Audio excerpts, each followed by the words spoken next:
Bienvenue dans le podcast Histoire d'artisans. Je suis Lisa Millet, présidente de l'association. Nous avons à cœur de valoriser l'innovation et le savoir-faire des artisans d'art. Je suis fière d'annoncer notre collaboration avec la Fondation Bettencourt-Schuller pour une série spéciale, Des ailes au talent, qui met en lumière des lauréats du prix Liliane Bettencourt pour l'intelligence de la main. Chaque semaine, jusqu'à fin octobre, découvrez des histoires inspirantes d'artisans d'exception. Retrouvez plus d'infos en description. Belle écoute!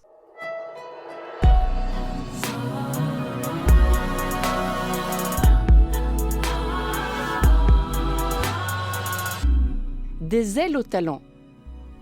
Je vous propose de faire connaissance avec des artistes qui maîtrisent les techniques et savoir-faire des métiers d'art. Des ailes au talent, c'est une série de portraits de femmes et d'hommes dont le talent et le parcours méritent d'être racontés. Des portraits littéraires. Nous avons choisi de donner la parole à des écrivaines et à des écrivains. Chaque épisode de ce podcast est donc le fruit d'une rencontre entre un artisan d'art et une plume.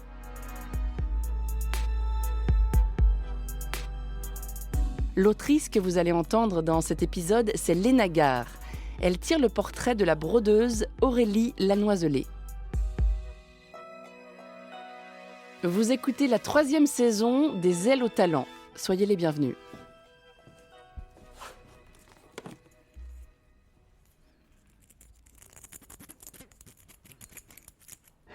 Bonjour, je m'appelle Aurélie Lanoiselet, je suis créatrice d'art textile. Ma spécialité, c'est la broderie.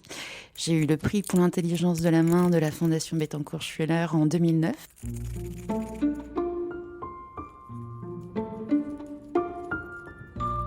Aurélie Lanoiselet est un havre de poésie intranquille. Il faut entendre les cristaux clairs, chauds et fougueux dans sa voix pour mesurer ma frustration à prendre la parole à sa place. Seule l'intuition que je dirais mieux qu'elle, sa lumière, me console. Tout ne fonctionne pas, hein. C'est comme là, tu vois, je commence des phrases, je ne vais pas au bout. C'est vrai. Dans la puissance de son timbre sibyllin, il y a aussi tout un tas de délicats accros, de petites pierres qui viennent parfois heurter le cours de ses mots. Aurélie s'emballe, fourmille, hésite, se contredit, s'excuse, rit, clarifie, convoque des images, des signifiances. Son bouillonnement permanent ressemble à une mission. Là, on peut se dire, les fumées partent en s'envolant. Moi, je l'entends entre le sang SANG et les volants. Et ça me raccroche en fait à me dire que finalement, c'est comme si tu ouvres une boîte où tu découvres une robe qui ne sera plus jamais portée. Le fil et l'aiguille arrivent sur son chemin à l'âge de 18 ans par ce qu'elle qualifie de hasard. À l'école d'art appliqué du Perret, une styliste de passage la repère et lui demande de réaliser des aquarelles destinées à être traduites en broderie pour une collection de linge de maison. Mais lorsque les pièces sont livrées, c'est la douche froide. L'aquarelle, c'est un truc très léger, diaphane. Et les broderies qu'on a reçues, en fait, avec ces dessins, elles étaient lourdes, horribles. Enfermées, cerclées de noir.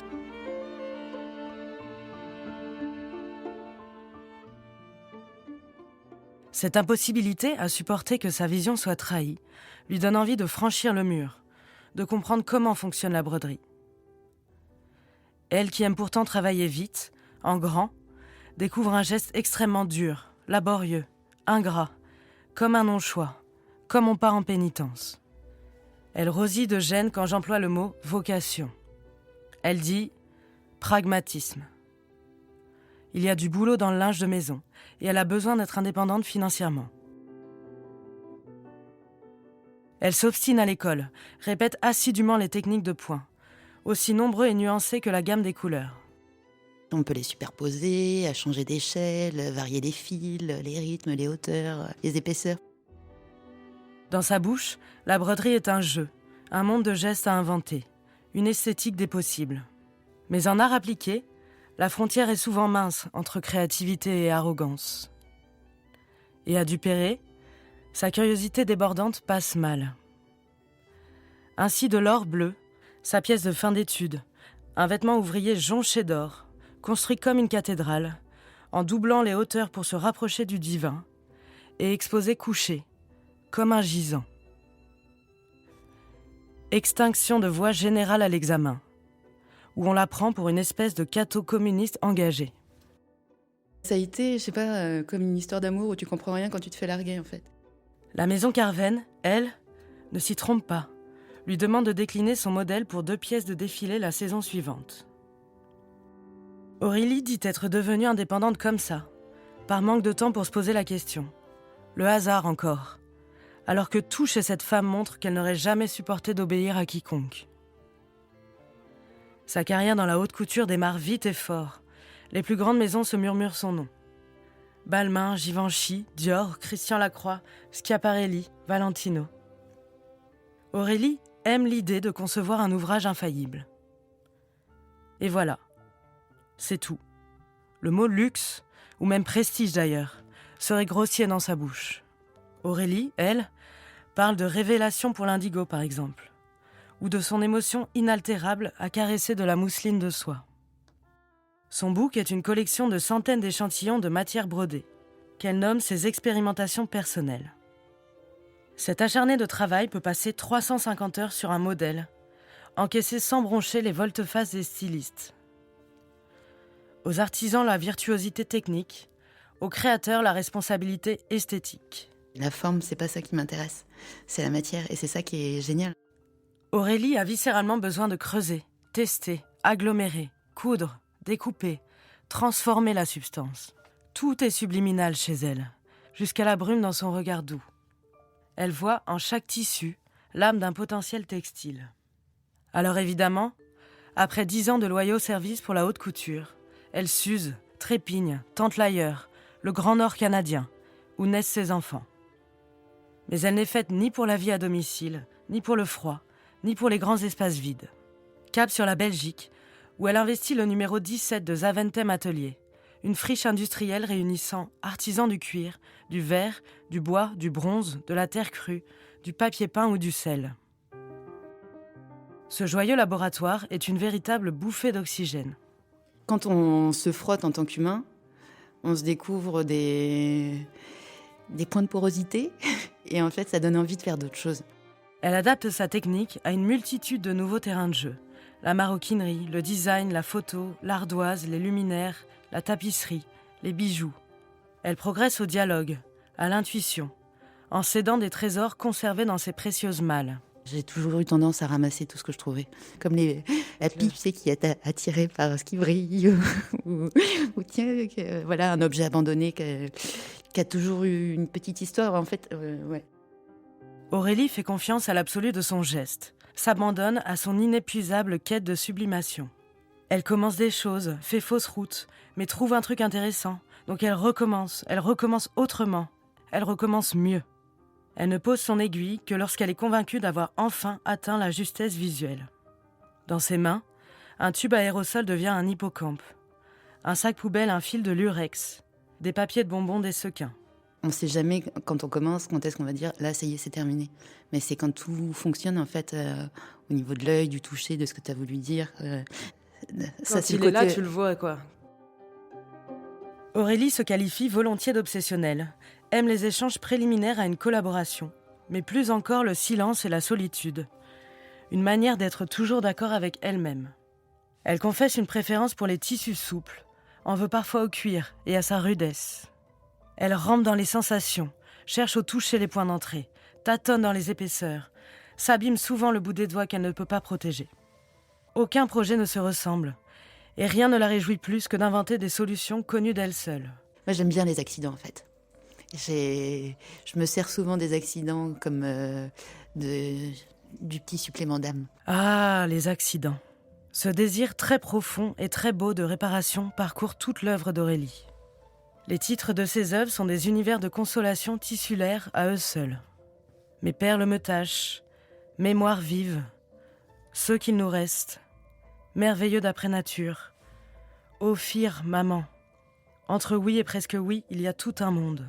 C'est drôle parce qu'en te faisant la liste, là je me suis dit que j'avais peut-être besoin d'une psychanalyse.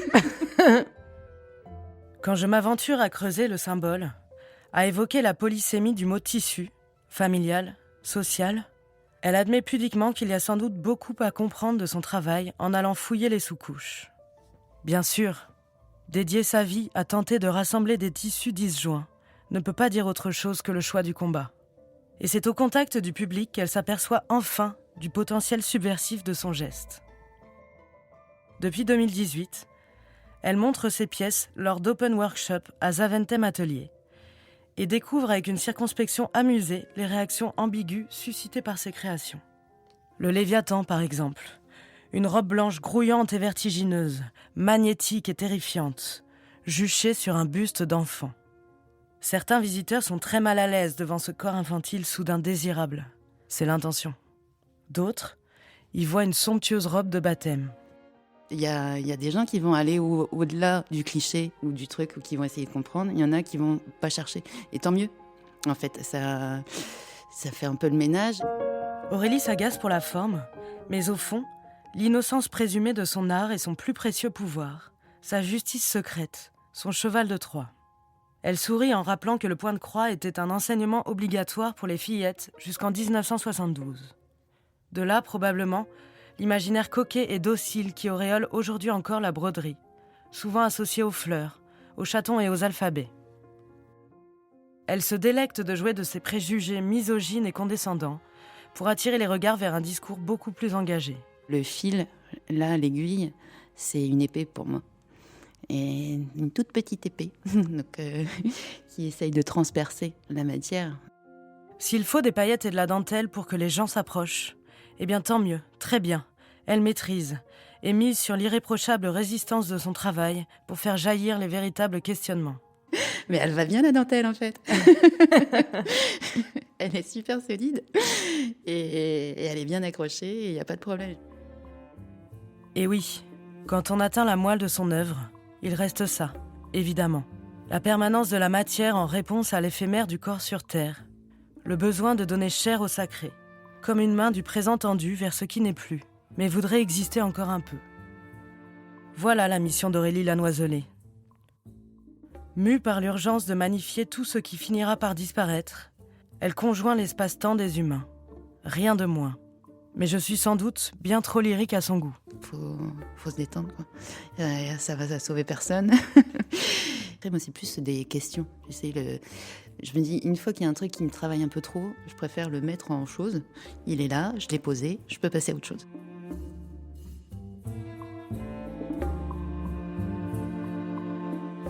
C'était le portrait de la brodeuse Aurélie Lanoiselet, un texte écrit et lu par Léna Gare.